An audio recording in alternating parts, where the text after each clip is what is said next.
So sometimes I simultaneously agree with and don't fully understand the reasoning of the internet, and this is one of those times. I'm very conflicted, so just know going into this video that I am very conflicted on this topic.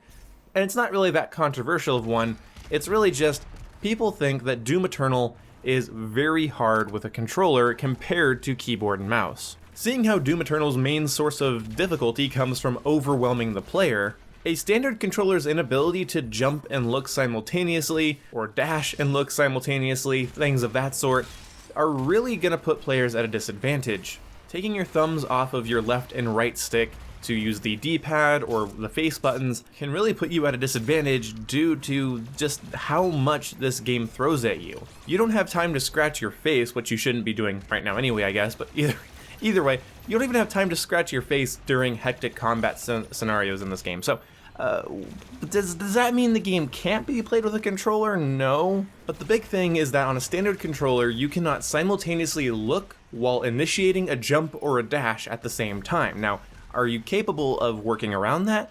Yes, but not on higher difficulties. I think anything above ultra violence is going to be a no-go for a standard controller user. And even me right now, I tried playing without my paddles on my Elite controller, and I have to say, holy shit, it is a completely different experience, but that also is probably because I've been using paddles on my controller for like the last 3 years now. But I've seen some people say that's bad game design. I don't agree that that's bad game design. I've also seen people say just lower the difficulty, but that sort of sucks that you have to like basically play on a lower difficulty if you want to play with a standard controller. And I think we'll probably see some people sort of showboating online like, I beat Doom Eternal on the hardest difficulty with a controller that has no paddles. Because again, it's not really the precision. I've heard a lot of people saying it's the precision required. I don't think that's it. I think it's the ability to move and aim at the same time. Double jumping and double dashing is how you, that's a Mario Kart game, that is how you escape danger, that is how you survive. Not being able to look towards a target while jumping and dashing is really going to be a giant disadvantage. Everything else though, I don't know, you don't really need to be aiming while using the flamethrower. You really should just have a target lined up in front of you, and then you hit Y, and then as you're hitting Y, take your thumb back down onto your right stick and start pulling the fire around so you cover more of a wider area. You know, stuff like that is important to learn how to do. But the thing is that people are very fast with controllers, and this really should open up a topic about shooters in general. Like, I don't know how console players play Rainbow Six Siege with a standard controller. I can't play it with a standard controller because the ability to crouch and look at the same time, the ability to not take my thumb off my right stick while I'm changing elevation was one of the reasons I got into Siege, because once I got my Elite controller, I was like, hey, you know what, I'm gonna try Siege with this new controller because I don't want to really buy it on PC right now. And I was like, wow, this is a different fucking video game. And in Call of Duty, it goes without saying, you can have it so you drop shot without having to click in your right stick, which means you don't affect your aim at all while you're going prone. Also, of course, jump shotting and slide shotting is a lot easier when your thumbs don't have to do anything other than move and aim, while the rest of your fingers behind the controller are causing cool jumps and slides and whatever. And in advanced movement Call of Duty games like Advanced Warfare, Black Ops 3, or games like Titanfall 2 or Halo 5, almost said Infinite for some reason, those games in their online environments, you are just at a severe disadvantage. Even in like classic Halo, because jumping is a big part of classic Halo, not being able to simultaneously select a target while entering a jump is just, I don't know how I ever used to play shooters like that. And so, this brings me into the last minute of this topic.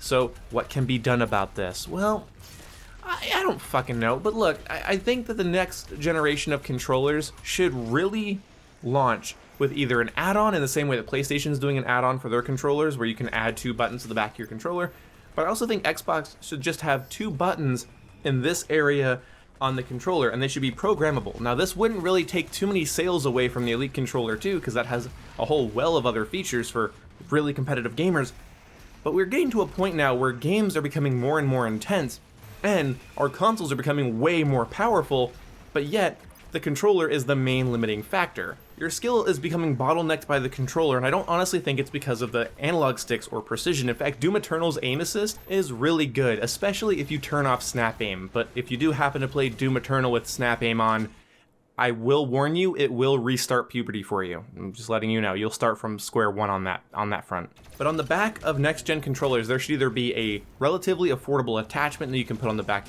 of your controller, or there should just be buttons built into the back of the controller that are programmable. And the reason I say this is because, again, games like Doom Eternal are really intense. Games are getting more intense, and more console power will allow games to be more intense. And I think it's high time we let players jump while looking at the same time. I think analog sticks are plenty accurate if there is a good, subtle, helpful amount of aim assist. Most people should be fine with aiming in games like Halo or Call of Duty or Battlefield or Doom. That's really not the problem. The problem is, what do you have to give up to do another action? If you have to keep giving up actions for other actions, you're constantly at a disadvantage. So will shooters have to be slowed down or dumbed down, or do you have to lower the difficulty of your game so that enemies aren't so aggressive so that you can actually handle it with the way that you're controlling the game? I see a lot of people getting frustrated with Doom Eternal on a standard controller. Now, on an Elite controller or a SCUF controller where you have paddles on the back, I think you're pretty much golden.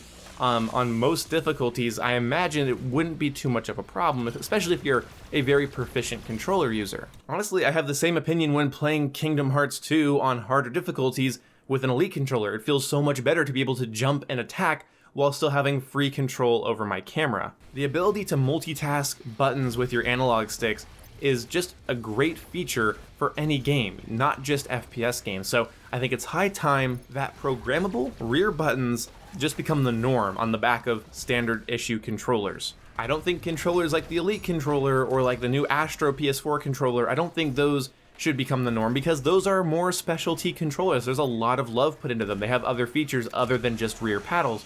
So I think they still would count in the market, but if I could just have buttons on the back of all of my controllers, I wouldn't feel like I need to go spend $170 fucking in order to play Doom Eternal on a difficulty higher than Hurt Me Plenty. So let me know what you guys think about this down in the comment section below. If you're playing Doom Eternal on a standard controller or an Elite controller, let me know.